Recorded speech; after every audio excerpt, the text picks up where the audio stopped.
This is the Election Bureau. Hello and welcome to the Channel 1 News. We're coming to you from our studios at number 5 Ola Hansen Lane at Tesano in Accra. My name is Adwoa. Tenkoramaa, Domena coming up. 2024 National Peace Campaign launched as Ghanaian leaders unite to safeguard peace in the upcoming elections. It's crucial to prioritize the peace and well-being of our citizens in every election. Achieving this will require sacrifices, compromises, and concessions.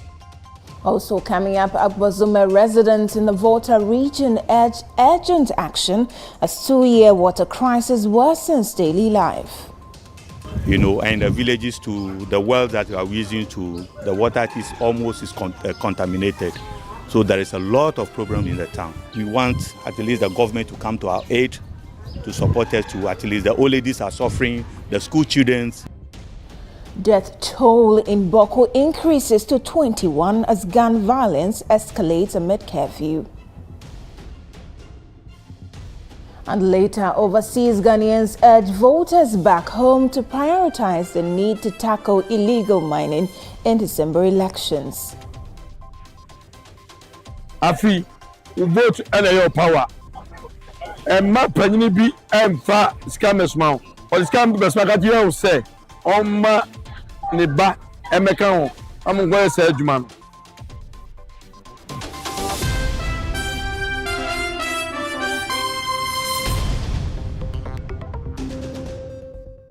We're grateful for your company tonight. Key figures in Ghana's electoral landscape, including presidential candidates and religious leaders, are calling for swift measures to maintain peace as the nation prepares for the 2024 general elections. And numerous appeals have been made to ensure peace before, during and after the elections, with many stakeholders urging political parties to sign a peace pact. Now, at the launch of the 2024 National Peace Campaign, party flag bearers pledged their commitment to peace, reflecting on past elections and cautioning against complacency. Channel 1 News' Elizabeth Kabuki Okanse reports.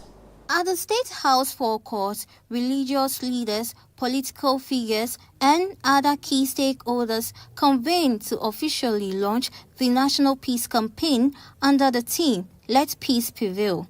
During the gathering, Apostle Eric renewed his call for peaceful conduct among all parties, highlighting the importance of unity to promote stability in Ghana both during and after the election period. It is crucial to prioritize the peace and well-being of our citizens in every election. Achieving this will require sacrifices, compromises, and concessions. It will demand intentional efforts and thoughtful action by all meaningful stakeholders of the land.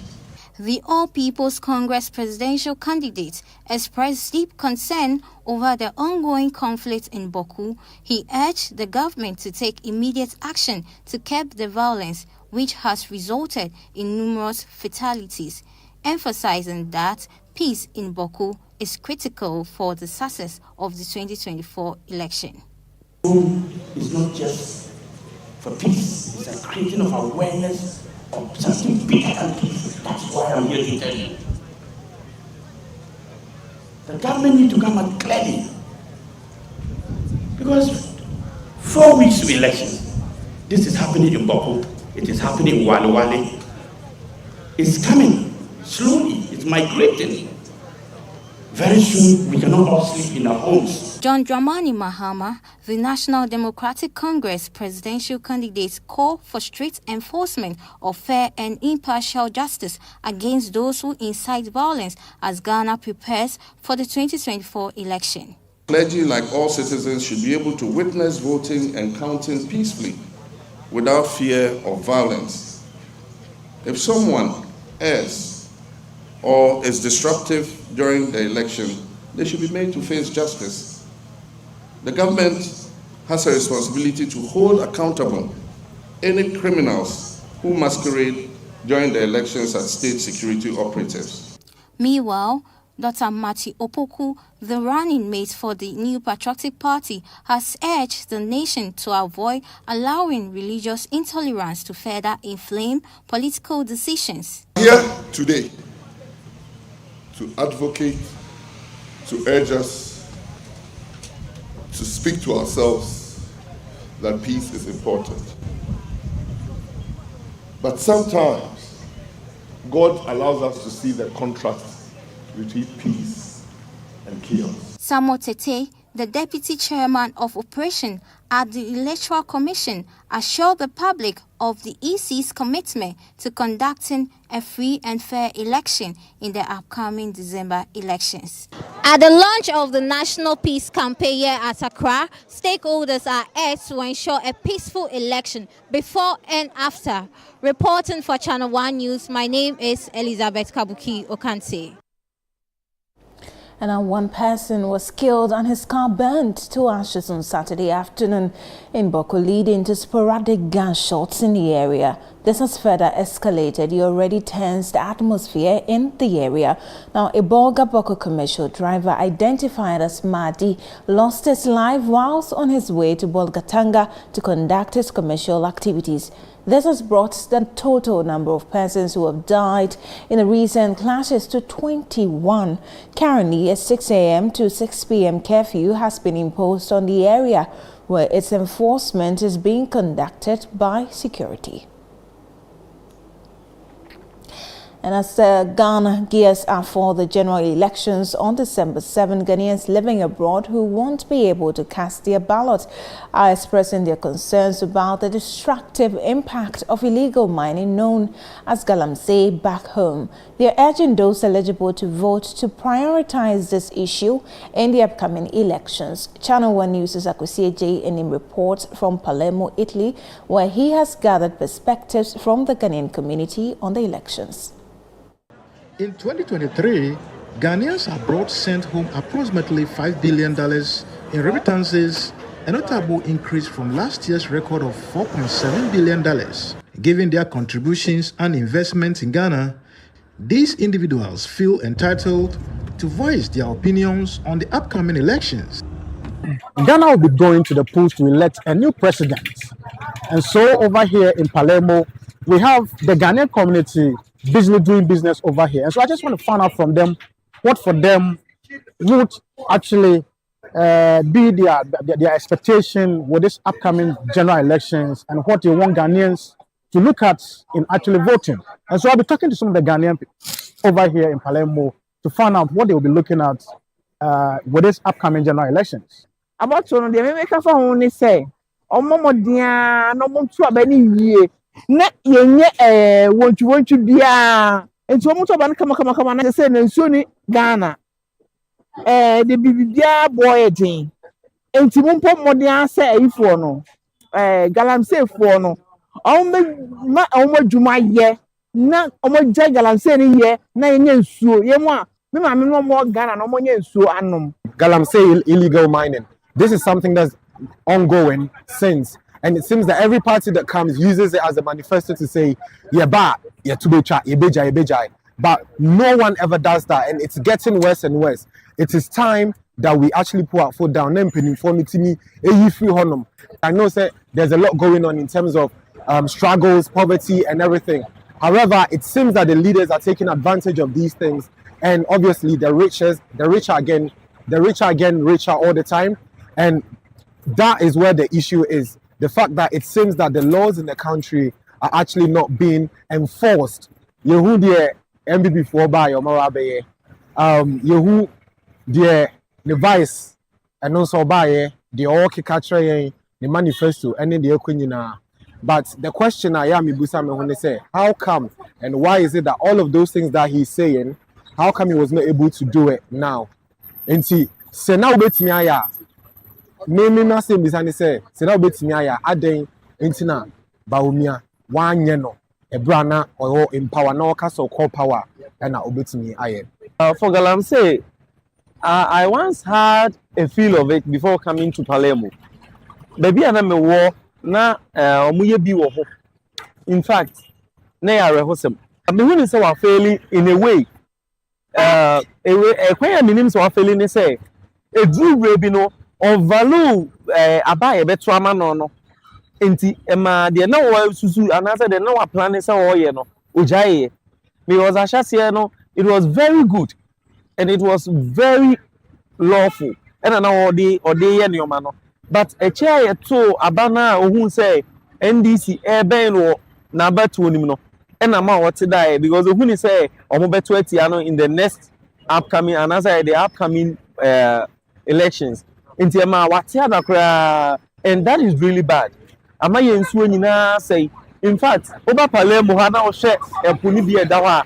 I asked myself say sapune biane dagana nana because a be it just a need dawa who are saying na patia de any crowd afi vote and your power and ma panini bi emfa scammers ma or scam best market you say on ma ne ba emeka ho am go say adwuma no na sa ya bre any say the PR e duru about na say on be surprise be una o ka ben kuku panini bi ba no abeje na o ka ben ku ni bi afi ya bre ye pe freedom ye pe freedom ya mezo bia de skebe ba beto ya adwuni.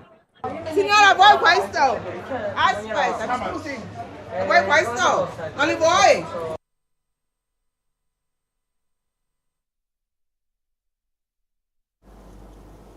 We'll stay on some Galamsey-related stories, and some academic experts are advocating for the use of technology in the battle against illegal mining, asserting that technological advancement could enhance the monitoring of Galamsey activities and support law enforcement efforts. Central Regional Correspondent Calvis Tete reports further on this matter.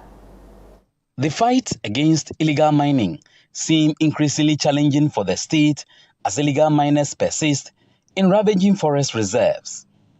Despite numerous efforts to combat this issue, many water bodies have been severely polluted, with some having their natural flow altered, posing a significant threat to the ecosystem. One major obstacle in addressing the activities of illegal miners, particularly those operating in water bodies, is the elusive operational methods. However, some academics argue that monitoring these activities should be feasible in our current technological age. Professor B.K. Omanientwi, the General Council Chairman of CAF University College, suggests that with proper training and resources, students specializing in science, technology and mathematics can develop technologies to effectively monitor both illegal mining activities and the action of law enforcement agencies, thus making the fight against Galamsey more manageable and efficient. Now, what we need is that we need the so-called STEM that has come. It's so important because STEM, so long as you are learning STEM, your engineering will be sharp. You'll be able to think about so many things that will help the country to develop. Today, what is worrying us about this so-called Galamsey? Now, we have people spoiling the water bodies, our farms and whatnot. But it is very difficult for us to be able to know when it's going to happen and who is there at a particular time. But if these children are able to learn, they will be able to develop machines, equipment, that even if you are in your home, you'll be able to see that somebody is on the river body creating challenge so that we can send law enforcement there to be able to help us address it. In a similar vein, Professor Herbert Kobla Day, the rector of CAF University College, highlighted the importance of scientific research in restoring the already degraded environment. He believes that if scientists in the country effectively apply their knowledge, they can discover faster solutions for environmental restoration. Yeah, if you look at the Galamsey issue, it has to do with science. That's why we are doing these engineering programs and all that. And they can help in so many ways in solving this problem. You realize that they destroy the environment. The environment has to be rejuvenated. They have to, you see that they dug holes and leave the holes. You realize that they polluted the waters. The water needs to be treated again to bring it back. And it's only science that we can use to solve all these problems. So I think that with the science-based program that we are running, our scientists should be able to help in addressing this canker that we have, which is destroying our environment. Meanwhile, Michael Edu, The founder of CAF University College is urging the government to provide support in the form of incentives and infrastructure for private universities, which would enhance the operational efficiency. If you look at, government comes out to say, oh, I'm giving buses to universities. I'm giving them buses. But they don't give private universities. They come out to say that they are helping them in building their infrastructure, or even helping them in acquiring equipment for their laboratories. But they don't do that for private universities. But then if they should do that, I'm assuring you that we will do better than what we are doing now. If tomorrow they will come and say, we are supporting you so that you pay it. I mean, in terms of taxes, they are reducing taxes for us. They say they are reducing because what we are doing, we are helping the nation. An expert in the education sector believes the fight against illegal mining can be won if institutions continuously train students in STEM education to produce students who would help in the fight against illegal mining. Carl Stete, Channel 1 News, Gomwafete Kakraba. You're still watching the Channel 1 newsroom. When we return, a Bozume resident in the Volta region urged urgent action as two-year water crisis worsens daily life. We'll bring you the details shortly. Please stay.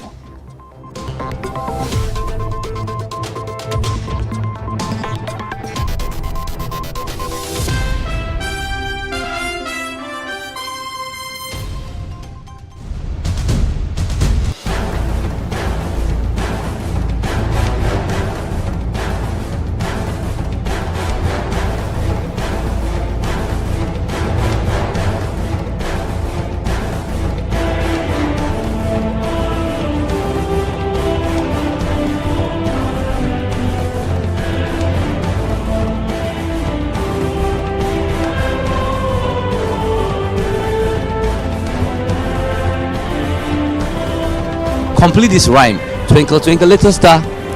How are you working? How? Who's that?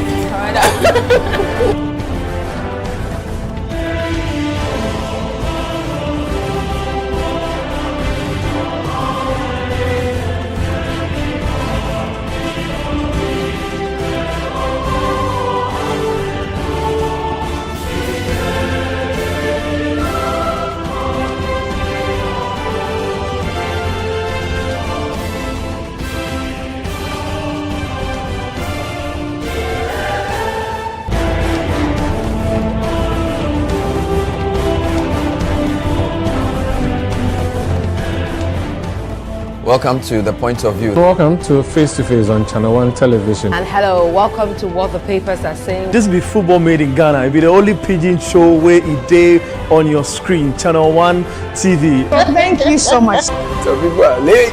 You know, they have to catch up. City TV is now Channel 1 TV. You understand? This is Channel 1 TV. Telling your story. Empowering change.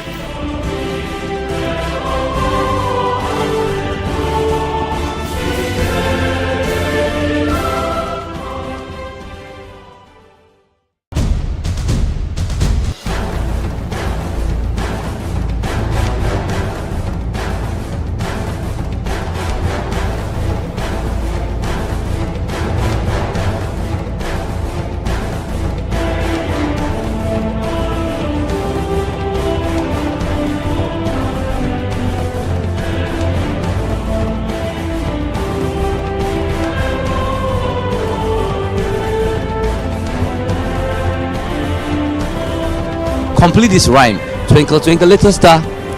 How are you working? How? Who's that?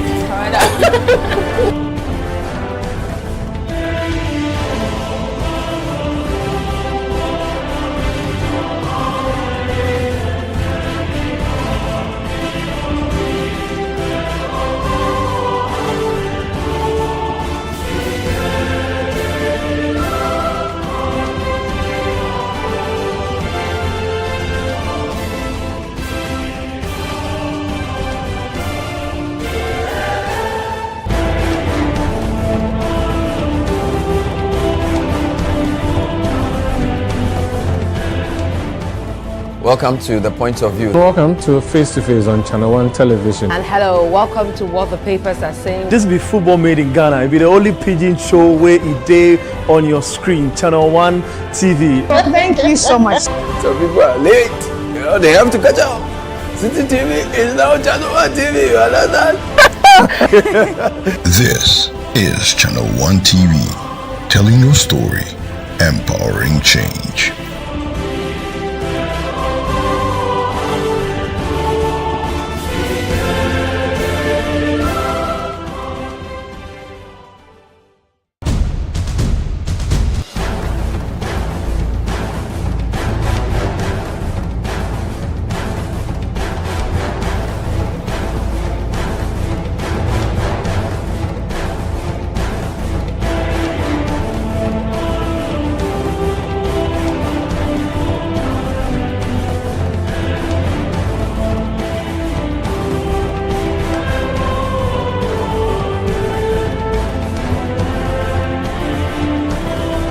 Complete this rhyme. Twinkle, twinkle, little star. How are you working how? Who's that?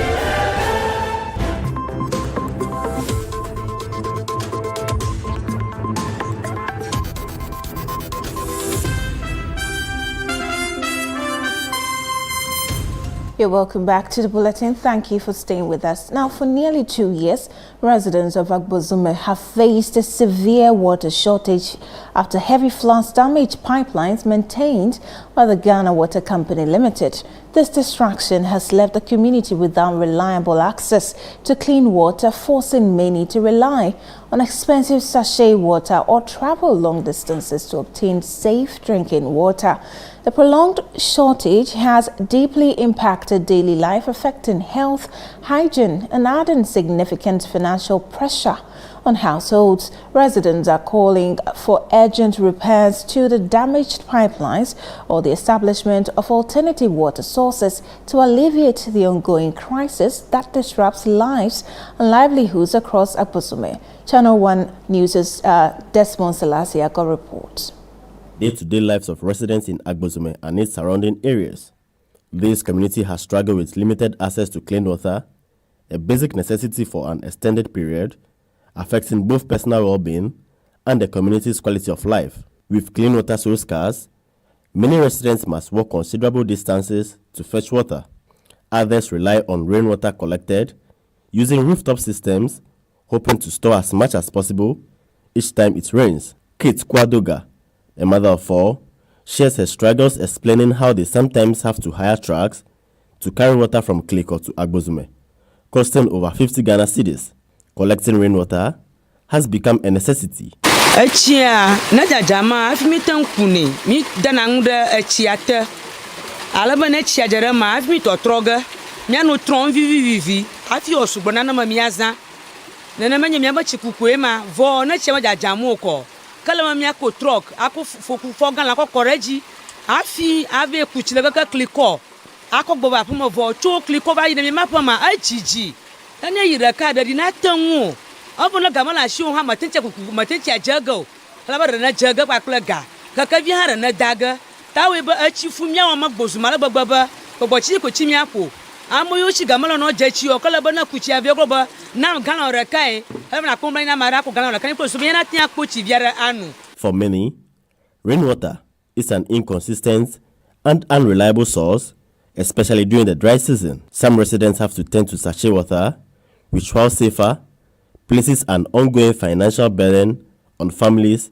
often exceeding their budgets. Many in Agbozume are urging the Ghana Water Company to repair the broken infrastructure to restore water flow through their taps, frustrated by the daily struggle to obtain water. For the past 2 years, we don't have water in town.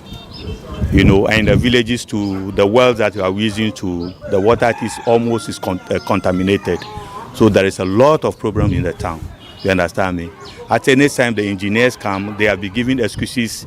Today they will say this, tomorrow they will say this. Actually, we don't know what is going on. So as a matter of fact, we want at least the government to come to our aid, to support us. To at least the old ladies are suffering, the school children, most of the day before they go to school, they have to make sure they go into the villages with the bucket, with 4 gallons before they go in for water. The water crisis also impacts essential institutions like the Some Senior High School, where the lack of stable water supply affects both operations and well-being of students and staff. The school administration has attempted to manage the shortage by drilling a borehole, though this solution is limited. I realized that there was a borehole on campus, all right, but the flow of water was limited to the girls' dormitory and the kitchen. So the boys occasionally had to go and fetch water at the girls' end, but it came with its disciplinary issues. And I learned they were even stopped from going over there. So they started going to town. But with the complaints I got, I decided no, we needed to bring water back to the whole of the campus. We needed to redistribute water to all the facilities on campus. So I sat with my management and we took a major decision to connect the borehole into the existing pipes. The existing pipes already on campus. And we're able to do that. And God being so good, we have been able to extend water to all the facilities, to the kitchen, the boys' end, the toilet facilities, etc. However, high salinity in the groundwater is a common issue in Agbosume, meaning that even when boreholes are drilled, the water is often undrinkable. Togbi Atiange IV, leader of the paramount royal family of the Some traditional area, spoke to Channel 1 News. There is a state organization which is Ghana Water Company. So we beg them that they should bear it with us, and we are appealing to Ghana Water West to come to our aid as early as possible so that we get out of this water problem. Residents here in Agbosume in the Ketu South municipality of the Volta region who have been without water for the past 2 years are calling on the Ghana Water Company Limited to, as a matter of urgency, fix broken pipes which connect water to their homes for safe drinking. Reporting for Channel 1 News from Agbosume in the Ketu South municipality of the Volta region, my name is Desmond Lasago. From the Volta region, we move to the eastern region because the Koforidua Nursing and Midwifery Training College faces significant challenges to effective teaching and learning due to lack of hostel facilities, insufficient classrooms and teaching staff, and limited space for ICT and dining. These infrastructure needs persist despite the college's 60-year history and the unwavering commitment of its staff and management to cultivating essential skills for nursing and midwifery in the country. In this report by Channel 1 News' Neoni Amate Kanaku provides further details. The Koforidua Nursing and Midwifery Training College, KNMTC, was established in 1964 as a ward assistant and midwifery training school. In 1980, it introduced the state-registered nursing SRN certificate program, transforming it into a nurses training college. By 2008, the college had merged with Midwifery Training College to become the current Nursing and Midwifery Training College. Today, the college offers registered general nursing and registered midwifery programs as well as top-up programs in midwifery, with plans underway to introduce a 4-year Bachelor of Science programs. However, infrastructure and staffing issues continue to hinder its mission of delivering high-quality education. At the recent 60th anniversary celebration in Koforidua, Principal Hajia Mary Lamisi Bozumbeo addressed these challenges to a gathering of chiefs and dignitaries, emphasizing the college's commitment to excellence in nursing and midwifery. We don't have hostel facilities, inadequate classroom facilities, inadequate space for IT practice. And so that is why we are pleading with you to help us finish the ultra-modern 150-unit capacity ICT lab that we are putting on. We don't have staff. human resource. So we are pleading that you post more staff to the college to facilitate our work. Inadequate space in the kitchen hall. It's a pity when you come and see how students line up, quarreling, fighting to get their food. It's a pity. Deputy Health Minister, Madam Adwoa in team, who spoke on the theme, Sustaining and Scaling Up Excellence in Nursing and Midwifery Education, highlighted the need to update nursing and midwifery education to equip professionals with skills for the evolving healthcare sector. She underscored the importance of preparing nurses and midwives to adapt to changing demands in healthcare. It is important that we really look our approach to nursing and midwifery education to ensure that our graduates remain resilient, and responsive to the evolving needs of healthcare. It is a vision that requires us to look critically at our current system, methods, and resources to provide our future nurses and midwives with the tools they need to excel. We must continue to invest in state-of-the-art facilities, learning materials, and advanced technology. This includes expanding simulation labs and integrating the e-learning platforms that allow students to practice and develop their skills before they enter the field. Adwoa in team also called for ongoing investment in modern infrastructure and advanced technology, stressing the need to incorporate research and practical experience into the curriculum to ensure nursing and midwifery students develop essential skills for their careers. As a ministry, we are committed to working with an institution like this one to ensure that your facilities meet global standards. Incorporating research and hands-on experience into the curriculum is critical in building a generation of healthcare professionals who are prepared to meet the demands of the profession. We must equip our educators with ongoing training to stay updated on best practices in teaching. Management and staff here at the Koforidua Nursing and Midwifery Training School are poised to ensure that they turn out only professionals. Their major challenge happens to be infrastructural deficit and believe a help from the general public to help them construct the ongoing 150 capacity ultramodern hall will go a long way to ensure that teaching and learning becomes suitable. For Channel 1 News, Neil Ni Amati Kanako, Koforidua Nursing Training. And back to the capital, Accra, yam traders at Kokumba Market are grappling with challenges as yam prices soar, significantly impacting their livelihoods. Many are urging the government to tackle the underlying causes driving these rising costs. Channel 1 News' Elizabeth Kabuki Okanse report.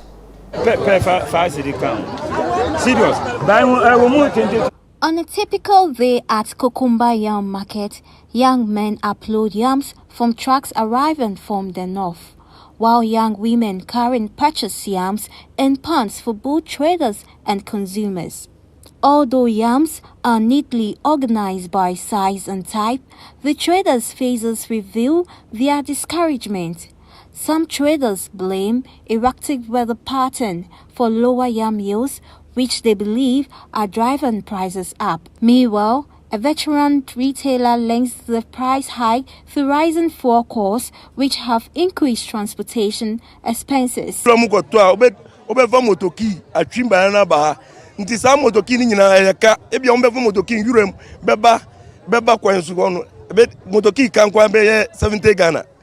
And a car for 200 Ghana.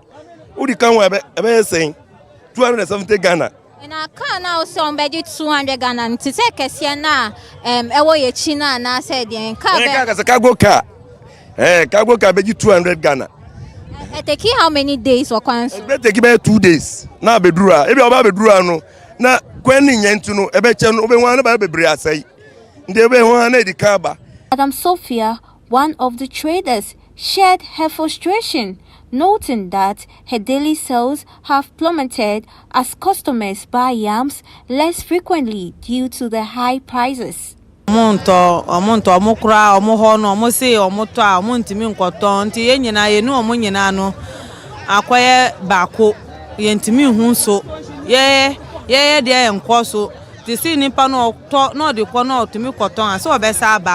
Nti osi no boy din yesu ye hwe lole fe ne ni sa wa koto na no boy din je yesa na anytime bia ye be ko bia no ye boka nti ye nyamfa so bia bayre no price no e wo form lole fe no e na ha adwi.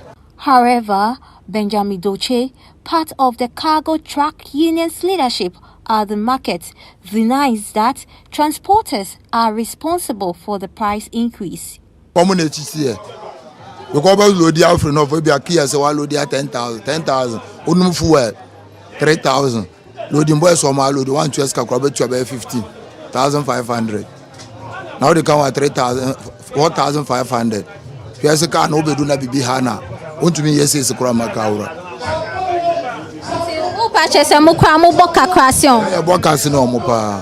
The price hikes have had a ripple effect on other market workers as well. Truck pushers and head porters who once charged 7 Ghana cedis to transport 100 tubers now charge 10 Ghana cedis, while head porters now ask for 15 Ghana cedis. We just increase it because the work was not going well, so we just increase it right now.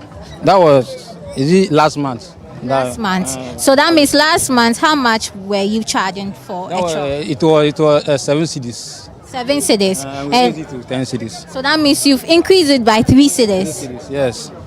Is it not too high? Because, you know, the customers are also complaining that now the charges are high, making the prices of the yam also expensive.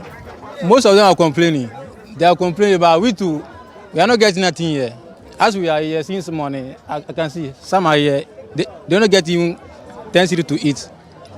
We are suffering.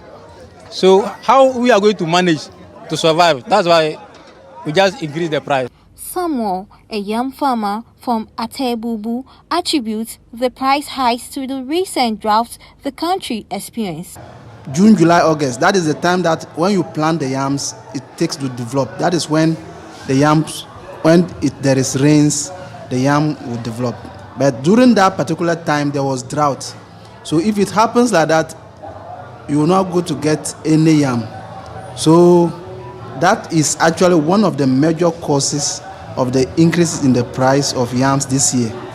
And since it has started raining, I can see that those yams that have not been totally destroyed have started coming back to life. And I think maybe during the harvesting time, December, we'll get some improvement. According to the national chairman of the General Agriculture Workers Union, the issue goes beyond weather challenges. Inflation and other economic pressures have created a tough environment for both farmers and traders. The fuel costs have triggered onto transportation costs. Nonetheless, inflation as of earlier on, and the fluctuating currency and other socio-economic factors such as farm gate price and the middlemen who are able to convey the food from the farm gate onto the market. We could also see that whilst prices increases steadily at the farm gate level, they also take advantage of that and increase the price through the roof, even double that plus, just to make economic means for themselves. Because the prices of goods keep following up as we advance. So, that is basically the challenges as to how we are experiencing high food prices, not excluding yam. As yam prices continue to rise, traders and consumers alike are hopeful for solutions that might bring relief to this essential stable market.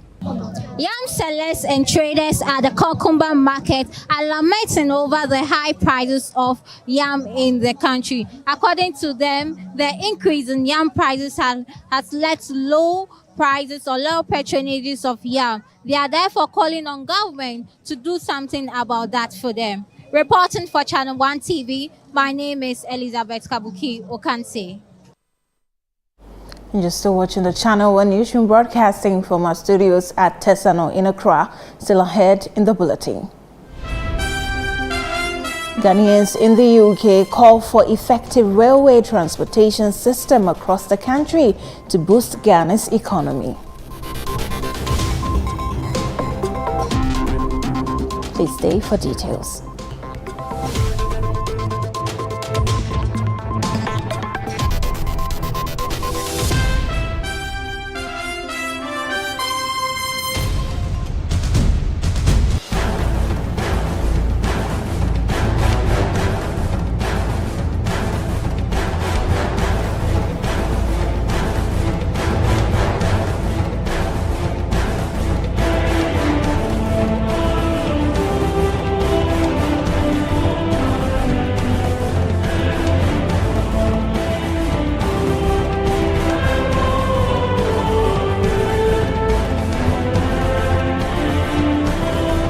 Complete this rhyme.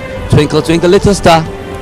How are you working? How? Who's that?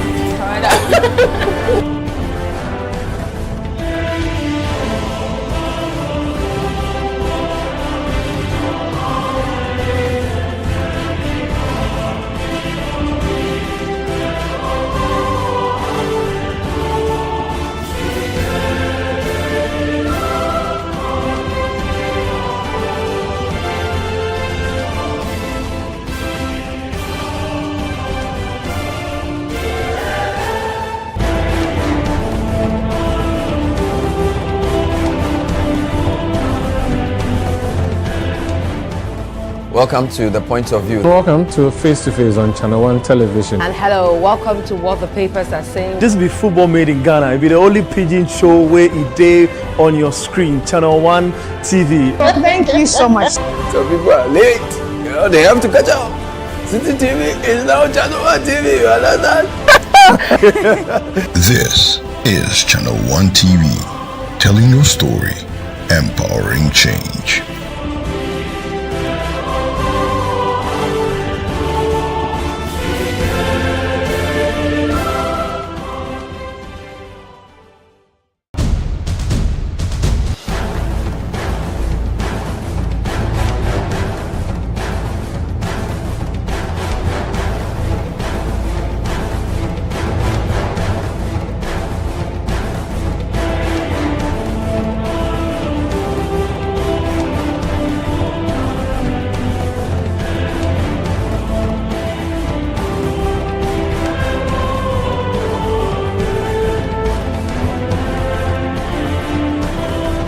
Complete this rhyme. Twinkle, twinkle, little star.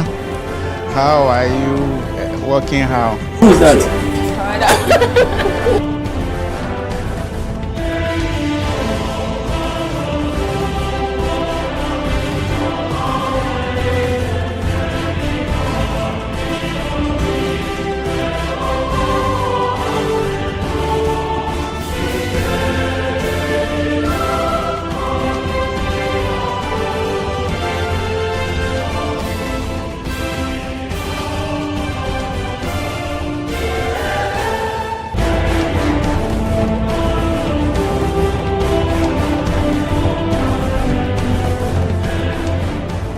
Welcome to The Point of View. Welcome to Face to Face on Channel 1 Television. And hello, welcome to What the Papers Are Saying. This be football made in Ghana. It be the only pidgin show where it day on your screen. Channel 1 TV. Thank you so much. Some people are late.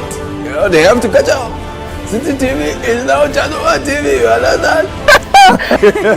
This is Channel 1 TV, telling your story, empowering change.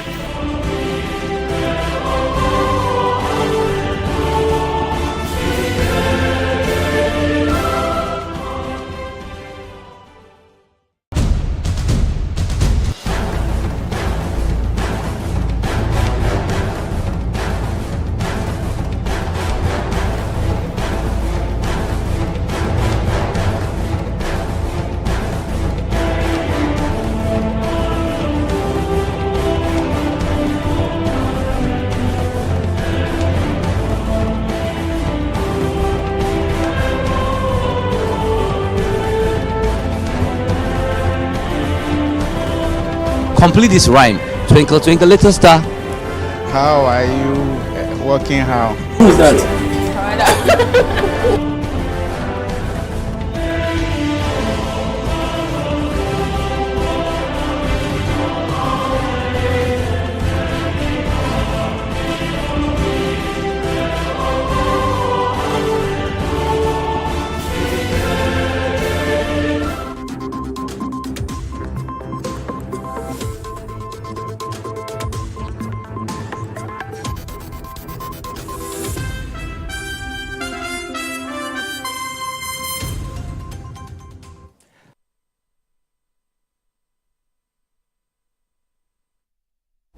You're welcome back. Thank you for staying with us. Now, transportation is a vital part of human life. Despite various options available, Ghana's heavy reliance on road transport has resulted in unnecessary fatalities, making it one of the top causes of death. The Ghanaians living in the UK have voiced their frustration over the slow progress in establishing an efficient rail system in Ghana, which they believe could significantly boost the nation's economy and facilitate inter-regional trade. What steps can be taken to implement similar systems in Ghana? Fred Duho investigates this issue and reports in the following report. Since gaining independence in 1957, Ghana has faced significant challenges related to inadequate transportation infrastructure. Road transport accounts for about 80% of all transportation in the country, leading to a high incidence of road accidents and avoidable deaths. Various governments have tried to revive the country's defunct railway system, but progress has been minimal. Recently, the current NPP administration imported trains from Poland with plans to utilize the Teman-Pakadan railway line to stimulate economic growth. However, this initiative has stalled following an accident involving one of the trains. The railway sector often becomes a political issue during election campaigns, yet substantial investments remain lacking. The previous NDC government also attempted to reinvigorate the train system, but those efforts did not materialize. During my time in the United Kingdom, I took a keen interest in their transportation system, especially the railway network. Compared to what we have in Accra, Ghana, and it is quite obvious that this place is more orderly and things are done properly. Even with a highly efficient road infrastructure, significant emphasis is placed on rail systems due to their economic benefits. Trains can transport large numbers of people, reduce traffic congestion, are safer and more cost-effective than vehicles. One thing that is critical to note is that you use different forms of cards to gain access to the train station underground and then proceed to the train platform. So when you mention the particular platform you are going to and its destination, you are able to get a train to the location. And so that is what you see. Almost everyone rushing. The time is around 5 p.m. and people are rushing to their various destinations. The train system very good. It's very good compared to our country. This train system very okay and very nice. Why do people prefer using the train more? Because it moves faster than the buses. Yeah. And so we're also trying to catch up with the train now. And so this one also goes to Victoria. Yeah. Okay. So we just entered the train and a number of people are in already. It is notable that in densely populated areas in the UK, drivers may incur congestion or emission charges, with older vehicles over 10 years facing additional fees. This culture of saving time and money has led many people to favor train travel. I spoke with several Africans, particularly Ghanaians, about their experience with the UK railway system. I find the train system a bit complicated, but you find that it's useful in, transporting people across the country. If you don't want to be caught up in the London traffic, I think the train is the best. Back home in Ghana, you have a train under development. Compared to what you are seeing here, the level of development in London, UK. Tell us about where we are lagging. I think that it's just basically that we don't have a deliberate plan to develop a railway system that works for us. It looks like we are basically paying lip service to the railway system. The train system is really working, but for me, I can't remember the last time I took a train because I use my car all the time. So let's say from here, like you are going to London. It depends what time are you going to. In the morning, I think like the train fare is expensive. Like let's say £54, something like that. But this afternoon, like it's really cheap. Yeah. But comparing road transport and train transport, what are the benefits and what are the disadvantages? To be honest, like their system is really working. Like Africa, it's a huge difference. Like everybody can tell. So like the train system, the bus system, it's really good. When you buy a ticket, there's no way like you're gonna say, "Oh, about this ticket," and like maybe you're gonna regret it. No. Sometimes the train been delaying, the bus can been delaying, but still the bus will come, the train will come, and then they will take you to your destination. They believe that a well-developed and operational railway system in Ghana could significantly transform the country's economy. I think that the Tema and Pakadan one, ideally by now it should have been completed because it was supposed to be November 2020, I think. But still, there doesn't seem to be anything serious going on. And it's problematic. The railway system is look at the thousands of people who are passing by. Imagine if these people are driving and what it meant for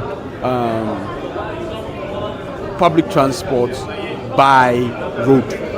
You can imagine the heavy traffic, but just look at it. Thousands of people passing by, and all of them are jumping into a train.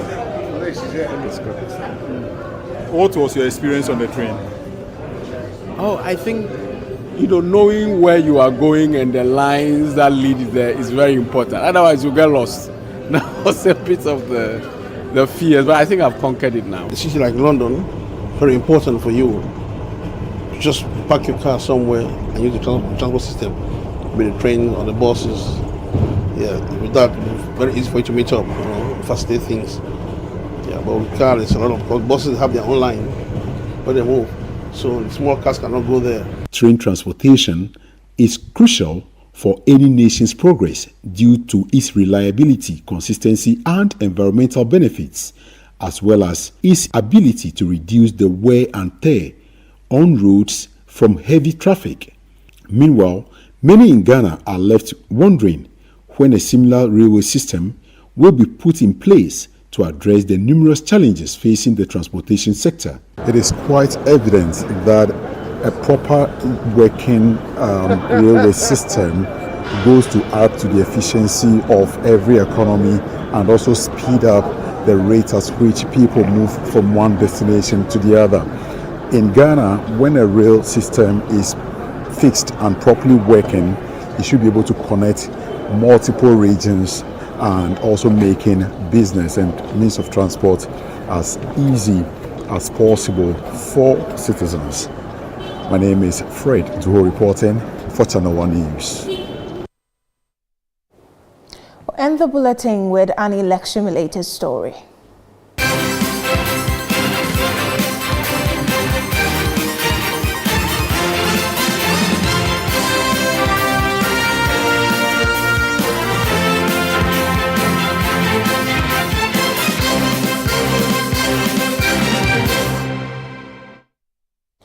The New Patriotic Party's presidential candidate, Dr. Mahamudu Bawumia, has expressed his understanding of the challenges facing the country's youth and his commitment to addressing their concerns if elected. Highlighting his qualifications and responsiveness, the vice president emphasized that he is prepared to tackle the issues he has heard from the youth. Speaking to NPP youth in Accra, Dr. Bawumia shared his vision of creating opportunities, identifying education, skills development, and job creation as a core pillars his administration will prioritize for the youth. A conducive economic environment is a prerequisite for decent and sustainable job creation.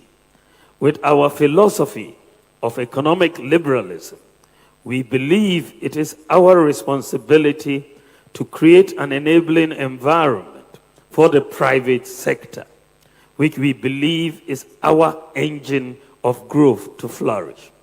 Among other things, a stable macroeconomic environment is paramount. My government will reduce the fiscal burden on government by leveraging the private sector. Under the two-term administration of His Excellency Nana Addo Dankwa Akufo-Addo, we have put in place many social safety nets, like free SHS, free TVET, and so on. With all these social safety nets in place, my government will now focus on jobs and wealth creation by the private sector for all Ghanaians. And this is where we draw the curtains on tonight's bulletin. But before we go, a reminder that this is the Election Bureau. You can stay tuned for comprehensive and timely coverage on the 2024 elections. Also, do follow us for real-time updates and join the conversation using the hashtag GhanaPost2024. My name is Adwoa. Tenkoramaa, Domena. Many thanks for your company. Good night.